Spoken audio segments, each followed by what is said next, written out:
So we will finalize the block of presentations with the fourth presentation, which is targeted primarily at technology.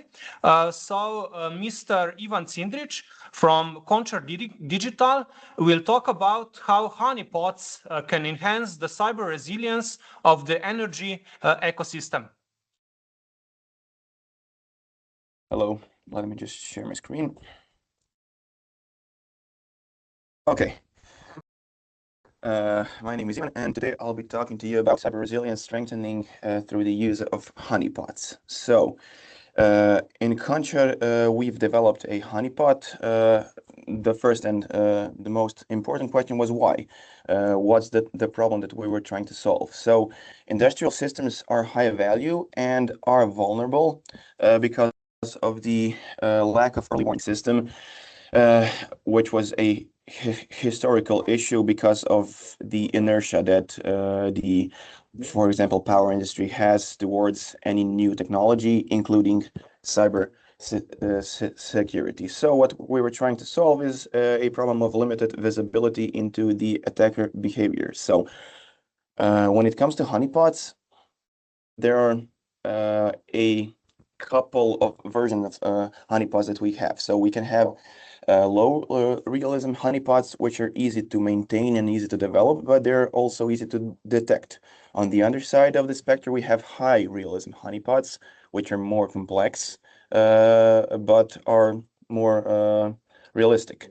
And some newer approaches like LLM-based honeypots tend to suffer from context instability during a longer interaction period, which happens because context in LLMs is limited. Also, the output doesn't need to be realistic all the time, which is a problem. So what our goal was to create a realistic and long-running interactive environment, which apart from being a honeypot, is also aimed at slowing down the attacker by providing something which seems real, which can be used to waste the attacker's time, and also to learn what the attacker intention is. So is he just trying to destroy something? Is he trying to exfiltrate some kind of data? Or is he trying to do some lateral movement through the network?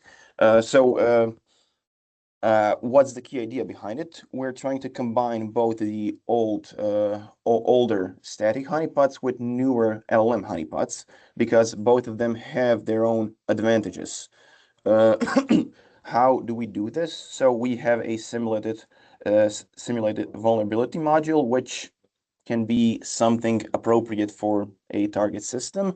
And then once the attacker gains access through that vulnerability, the attacker's instructions or commands can be either routed to the static honeypots for the simpler commands, and more complex commands are then routed to the LLM, which looks like this.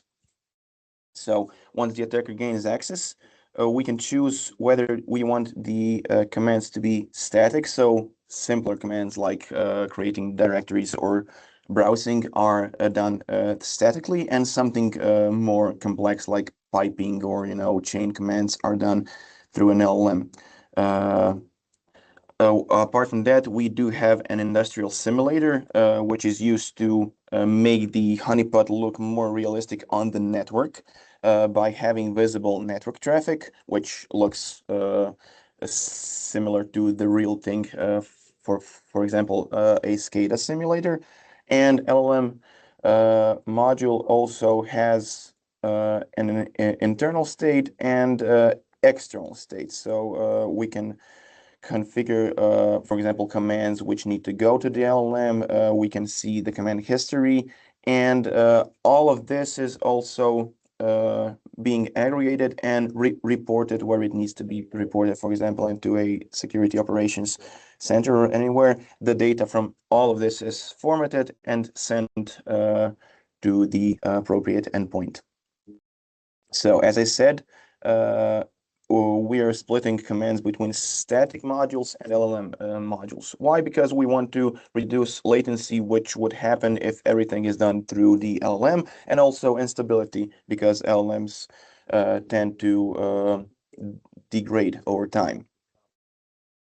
So when it comes to state management, that's one of the biggest issues of LLMs, is that through time it tends to have a context drift. So our approach was to have state be an outside external module to the LLM, and from time to time, if the LLM needs it, it gets the state from somewhere outside, which helps the consistency of the whole honeypot as a whole. Yeah. So as we said, apart from that, to make the honeypot look more realistic, for our current use case, we're emulating a Linux-based SCADA systems with its own fake services and processes, and also network activity, so that the from the attacker's, let's say, black box perspective on the network, and once he gains access, the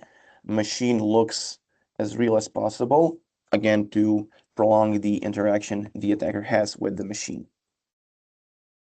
So deception mechanism can be replaced with anything appropriate for the target system, so that it looks more realistic again. So, for example, it can be SMB vulnerability, it can be some sort of SSH vulnerability, or anything else that is being emulated so that the attacker can gain access, but no real system is exposed, because the attacker is always fully contained within a virtualized simulated environment.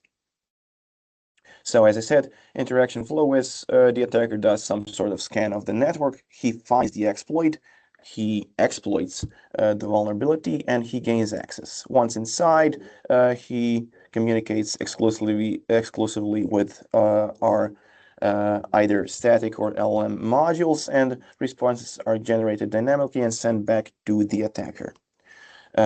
All the commands that the attacker sends are being logged, the session is being tracked, and we create and aggregate reports based on it and forward those reports to the SOC.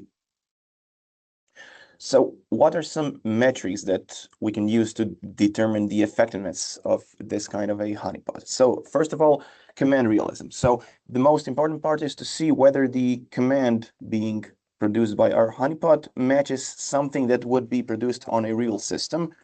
This is done by basically comparing the output of our honeypot against the output of a real system, and based on that we can calculate some metrics for individual commands. Now, when we look over the whole session, we need to also take into account that the commands can be in some way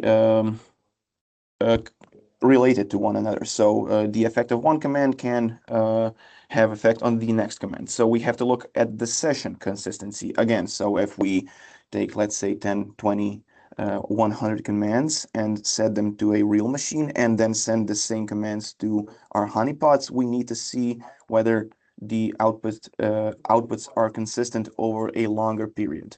Which leads to the last metric, which is interaction duration. So as I said, we want to have attacker in the honeypot as long as possible to get as much IOCs from the attacker, and also to waste as much time as possible from the attacker.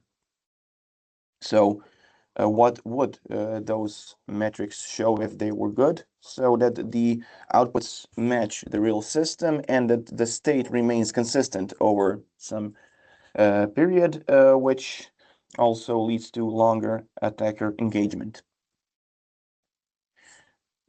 As I said, how we are evaluating it, basically against a real system, which is a target system, let's say, that the honeypot is trying to emulate, and based on that we can compare the outputs with our honeypot to see how real and how stable the system is over some interaction period. So why does this matter? Why would we do a combination of both? because it's more realistic than traditional honeypots. Static honeypots do tend to be easily discoverable by attackers with experience, meaning that they have fingerprinting scripts to know that the honeypot is a static honeypot. So this is why we're trying to have an LLM as a part of it. On the other side, it's not pure LLM, so it's more stable than it. And this combination, again, leads to longer engagement. As I said, operational benefits, we have both best of both worlds, which leads to more information. Unfortunately and expectedly, there are limitations, so it still really depends on the model quality. The better the model, the better the honeypot.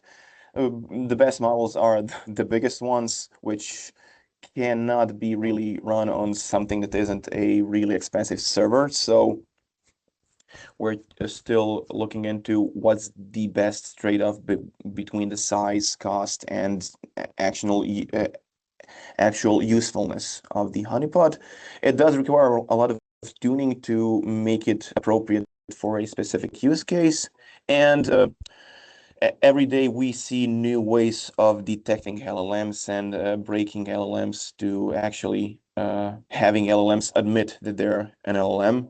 So every day we have new attacks. So it's a constant uphill battle between, you know, patching the system and attackers finding new ways to exploit the system. So in conclusion, what did we achieve? We created a hybrid honeypot which balances realism and control better than either statical or LLM approaches. It is consistent, more consistent than LLM, less consistent than the static honeypot, but it's more realistic than static honeypot.